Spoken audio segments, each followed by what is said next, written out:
Welcome to the October edition of In Our Neighborhoods. We're going to start off with an event that was held at Riverbend, and that was for the Palmetto Place neighborhood.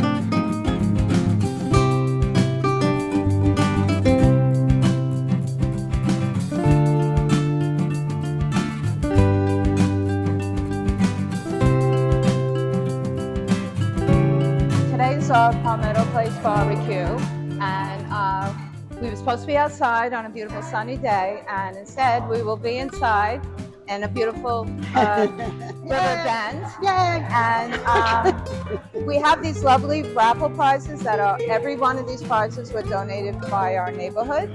We have a stained glass lantern, we have plants, makeup, that's the spirit. We have scratch-off tickets. We have an original painting. We have pies that are all made by the neighborhood. And the neighborhood is providing our desserts and our apps and the people in the neighborhood. And Palmetto Place is providing the burgers, the hot dogs, the buns, and things like that. Now, if we go outside, we can meet the barbecue people.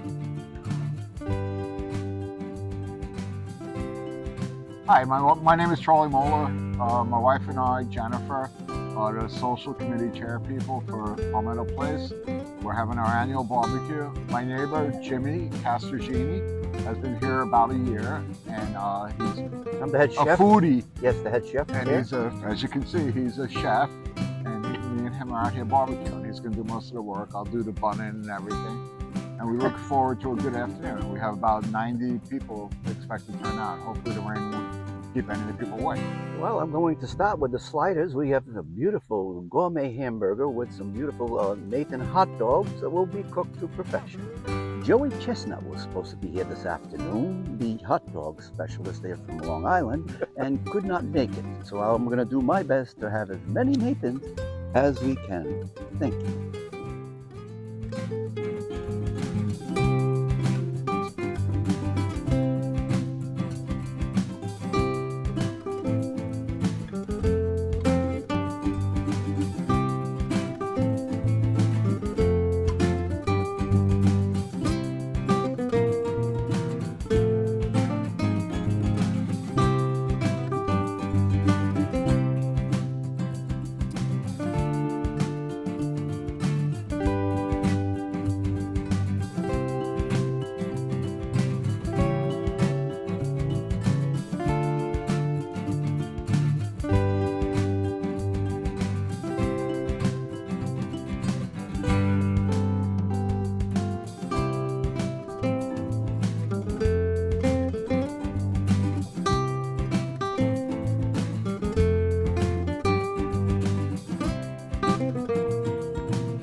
Next off, we went to the annual meeting for Hampton Village.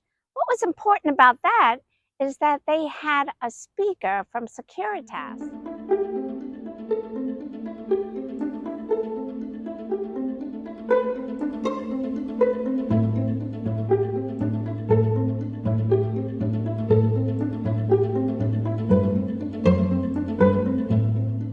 Neighborhood meetings, it's a great way for me to get out our message about who Securitas is, what we do, and some of the things that we're seeing in the community.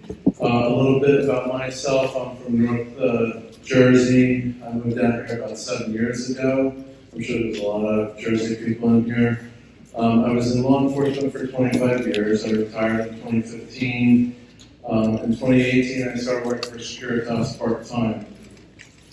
But some of our responsibilities, obviously, are the gates. Okay, we have 5 main gates, soon to be 6. We have 5 unmanned gates, and all of those gates keep us busy because we have thousands of entries every single day. I was leaving Bull Hill last night. Somebody, clobbered it. It was down for about an hour, so you have patrols out there. But there's 13,000 plus gate entries through the resident gates each day. So there's a pretty good chance that something's going to get hit at some point. You have 1 in 13,000 chance. That's the way I look at it. So that is one of the things that keeps us very busy. We do 8,000 guest passes a month. And that's just guest passes. That's on vendors, medical, clergy, restaurant passes, all passes. So the gates are very, very busy. Patrol division, they patrol over 120 miles of roadway right now, and we continue to grow Sun City West. So when I talked about the 13,000 vehicles that come through, that's a lot of traffic on the roads each day. And then you have the vendors, and yes, you have people that aren't going outside the community and coming back in. So there's a lot of vehicular traffic on the road, and that brings up some of the reasons why we have to enforce the rules, like stop signs and speeding. That's some of the biggest complaints that I get from the neighborhood reps. And we continue to grow. Some of the gate entries, I know you guys probably use the main gate or Bull Hill, either or. But Bull Hill actually is the second, that's the one out on Sun City Boulevard and 170. That's the second busiest gate that we have here. And that gets over 1 million entries a year. So in 2023, we had 1,125 motor vehicle stops. So I just try to put out the thought process that, security, all they do is write speeding tickets, and because that's not the case. And comparatively speaking, it's a very, very small minority of people that actually get pulled over that are on the roads. Mobility issues. So when patrols are out, they're always going into the buildings, looking to make sure that lights are working, we don't have pipes that are broken, because we work with all the different departments that we have, whether it's facilities, golf maintenance, all the different facilities we interact with. We also deal with suspicious persons, illegal entries, motor vehicle accidents. I'll talk a little bit about that. We don't investigate them, we just report them. So we have not a lot of accidents, but we do have accidents from time to time. And sometimes people just want to document it. We do that, okay? Preparation of storms, obviously we're in the peak of hurricane season right now. So we are always ready for when the storms come in. Every single department has a checklist. It's very, it identifies each task that needs to get done to make sure that we don't miss something. And it really helps us. But when people ask, like, well, why are you closing 2 or 3 days ahead of time? It's because there's millions and millions of dollars worth of assets that are throughout the community that we want to protect. They're your assets. Security is not a law enforcement agency, so we don't investigate crimes. Securitas and all the officers that work here are SLED certified, so they have the authority of the deputy sheriff. But we let the deputy sheriffs do their job, okay? But the one thing that we don't do is investigate crime. So we assist law enforcement with their investigations. We have technology, whether it's cameras, ALPRs, which is license plate readers, the RFIDs, all these things can sometimes tie into crimes that happen, but we don't do the actual investigation itself. License plate readers, we've added them. Our license plate readers are tied in with law enforcement, so if they have a stolen vehicle that comes into the community, they know about it, and they'll come in and look for it. Anything that's in NCIC, they'll be notified. It's AI generated, so if we're just looking for, say there's a hit and run out on 278, and we're just looking for a Ford, blue Ford, we can put that in and it'll pull up every blue Ford that's come in during a specific time. Security and safety issues that we deal with on a regular basis, garage doors being left open, continues to happen. For those of you that read my little blurb and sensations, you can see the number of garage doors that get left open. So it's important to make sure your garage door is closed and then your interior doors locked. I'll tell you, if you're mailing a check, gift card, money, make sure you go to the post office and drop it off, okay? And if you can't get to the post office, at least use the USPS box, because when you put that red flag up, you're basically telling anybody that's driving by that has ill intentions, there's something in that box. So it's not a smart thing to do. I talked to a SLED officer. What they're doing is using computer software that all they need is the account number and routing number, and they recreate the check with that bank, and they they're just reprinting the checks. So try and use the post office if you can, or use electronic banking. The biggest thing that we see right now is scams, okay? It's happening. There may be people in this room that have gotten scammed. If you have, I'm sorry it's happened. But all I can tell you is it's very real. It's the biggest problem that Beaufort County and any law enforcement in the nation is dealing with right now. When I retired 10 years ago from law enforcement, identity theft was the biggest problem. It was new to us, we weren't familiar with it, we didn't understand how it was happening. And now you have these scams that are so elaborate that people say, it would never happen to me. It must have been somebody with Alzheimer's or dementia. There's no way I would fall for it. Believe me when I tell you, we have an FBI office in Hilton Head. I know the guy that runs it. And he calls me when there's scams that happen in Sun City. And a lot of these people are accomplished people, and they all say the same thing. I cannot believe that this happened to me, that I allowed this to happen.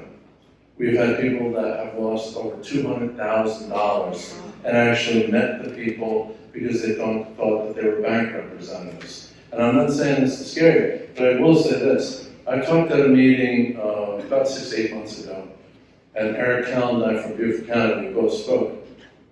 And when Eric got done talking, he talked about each and every scam that's going on. And if I was to tell you this, we'd be here till 10:30 at night. But when he got done talking, he said, "So, is everybody scared now?" But the thing is it's not that you need to be scared. It's just that you need to be aware of what's going on. And when you see something that is urgent, you've got a computer virus, you get a phone call, your grandson's in Italy and he got arrested, things like that, things that are time sensitive. Those are all the things that, a red flag should be going on. It's just something to be aware of, and like I said, if you ever have a suspicion that you may be getting scammed and you don't feel like you want to call law enforcement, most of you have my phone number, it's in the back of Sensations, give me a call. I've had a lot of residents call me up and say, "Joe, this just doesn't seem right." And I wanted to talk about emergency contacts because it's important. A lot of people, especially people that have lived here for a long time, their significant other may have passed on. And what happens is when people first move in, who's your emergency contact? Your spouse. Well, then when we come to your house for maybe an emergency medical call or something like that, The only thing that we have in the system, the VMS system, might be your spouse who might have passed on. So if you need to update it, and I try and tell everybody, have a child or niece, nephew, something like that, and there's just somebody that we can get a hold of if something were to happen. Debbie Kirkwood from Community Standards, she's the one that it's really important to her to try and get these things updated, because a lot of people in the community haven't updated in years. Okay, well, thank you for having me.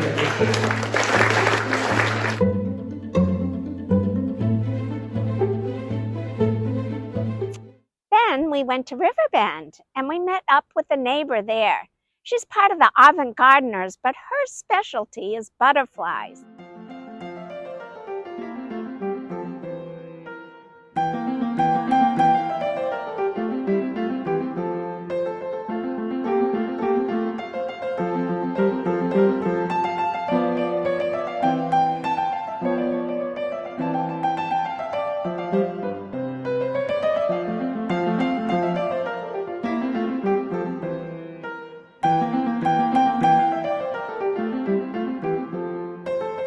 Okay, we're here at Riverbend with Kate, and I'm going to let Kate say her last name. Kate Weglarz. And she is a member of the avant-gardeners, and I'm going to let her tell you what your positions are there. I am a member of the avant-gardeners since I moved to Riverbend about a year and a half ago, and I have recently taken on the position of being in charge of all of the volunteers for the Hummingbird Butterfly Garden. For any of you who have been there, it is a beautiful garden where you'll see tons of butterflies, and I've tried to mimic that in my garden.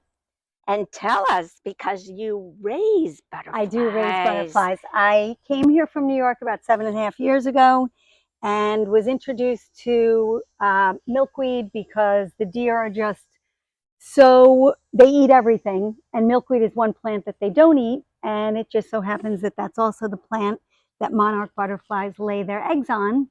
So I started getting into raising monarch butterflies. And tell us how you got involved with that, because it's an interesting story. I had gone to a nursery in the area, and they asked what community you live in. And at the time, I was living in another community where the deer are the worst. And the woman gave me a milkweed plant and said, I want you to put this someplace in the open and let me know if the deer eat it. And they didn't. And she said, and do you know anything about monarch butterflies? And I said, no. And so she started to show me how the monarchs lay their eggs underneath the leaf of the milkweed. And I was hooked. I have been a monarch mama since. Oh, great. So you're going to show us a few specifics in your garden, but right now we have some butterflies. So tell us. This is called a Gulf fritillary. They love salvia. All butterflies really pretty much like the salvia plant. So if you want butterflies in your yard, salvia is an excellent plant. They look similar to the monarch, but they're smaller, and they're not orange and black. They're more orange and brown. And you can see that salvia is not a host plant, but it's a pollinator. So they get the nectar from the plant. And so that's why they're all around. You have milkweed and you notice that it looks like it's kind of chewed up a little bit. Chances are you probably, if you turn the leaf, will see that you have caterpillars. And this one, there's a tiny caterpillar there. I think there's a few on here. So they're usually a little bit tinier. This is probably an N-star 2 because it's starting to show its black stripes. When they first hatch, they're even smaller than that. I have a lot of milkweed in the ground, but I also have random pots of milkweed that I circulate through these enclosures. They're basically all mesh. It zips open, so it's very easy to access.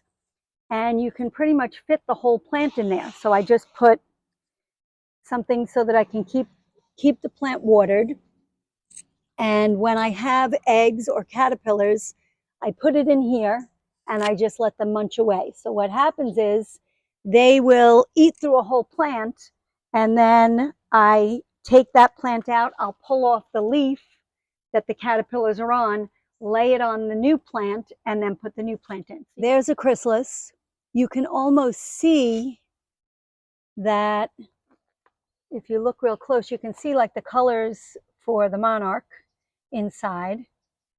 And this is what it looks like after they've come out of their chrysalis. So kind of cool. And when they come out of the chrysalis, initially, their wings are all crunkled up and their body is very fat. So they pump the blood from their body into the wings.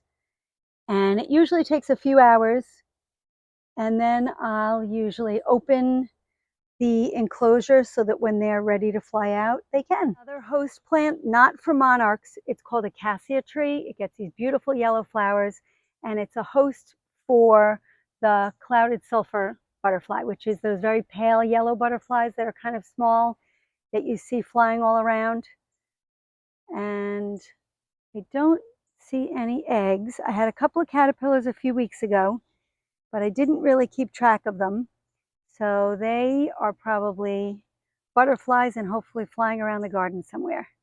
It smells like popcorn. This particular one is called a popcorn plant. It's a form of cassia, and it's called a popcorn plant. And the flowers are like a yellow cluster. I can see that I'm starting to get some flowers here. So yeah, smells like popcorn. So Kate, as I see butterflies flying around Sun City, I'm thinking that it's because of you. Well, because of me, and I would say also because of the butterfly hummingbird garden that is by Lake Somerset. And as I said, I am in charge of all of the volunteers. So if anybody has any interest in learning more about plants and pollinators and butterflies and hummingbirds, I strongly encourage you to get in touch with me, and you can volunteer at the garden as well. And you can get in touch with you through the Avant Gardeners. You Yes. all the email addresses. My email address, my phone number is all there. And it's in Sensations? It's in Sensations. It should be in Sensations. Okay. I mean, I'll tell you, my email address is zenbutterfly09@gmail.com. I would love to hear from you. And thank you so much. You're This welcome. was wonderful. It was really fun. Thank you.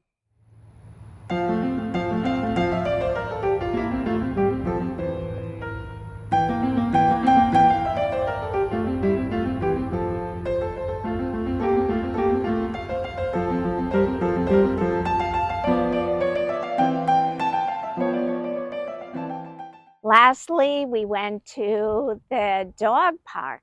And it wasn't just one neighborhood, but it was all neighborhoods involved under the umbrella of GFWC's National Day of Service.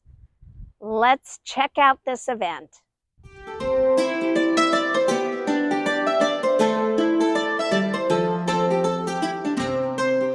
So here we are at the Southside Dog Park, and it is a GFWC Dog and Pet Lovers Club coordinated effort today. We're bringing in some pets from Rascals Rescue, even though after the post-hurricane situation, we were going to have Jarm and Rascals Rescue today, but we'll have Rascals with some adoptable pets. And we're inviting our entire community to come. And if you're looking for a dog, there will be some here. And we're collecting donations, anything that could be used in a shelter, whether it's food, pet food for dogs and cats, it's bedding, it's towels, it's sheets. It can be brand new or gently used, toys for the pets, because part of GFWC's mission is to help with food insecurity. This is part of our National Day of Service effort today on September 28th, and we're wanting to address the issues that people have feeding their pets. So many pets get adopted and then they're brought back to the shelters, and the shelters are struggling to take care of the needs of these pets. We know in Sun City that our folks really love their pets. So this year we're dedicating our efforts to the collection of materials and supplies for pets. So come on.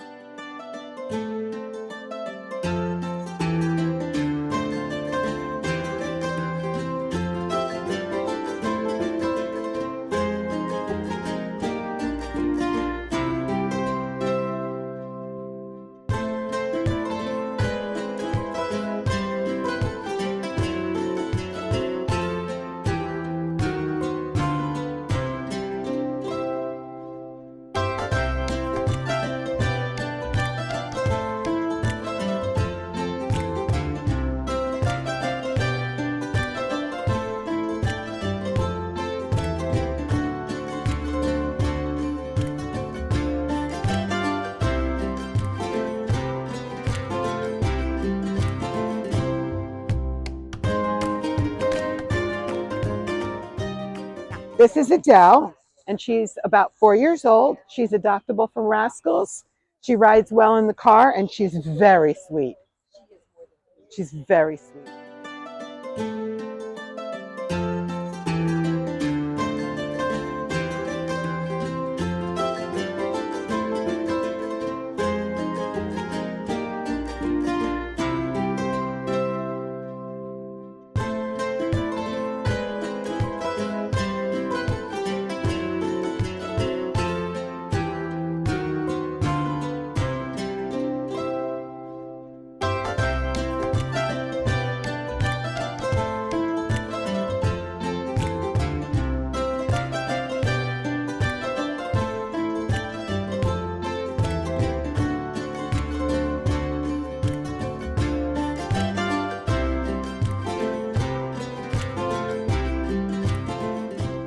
Thank you so much for watching this edition of In Our Neighborhoods.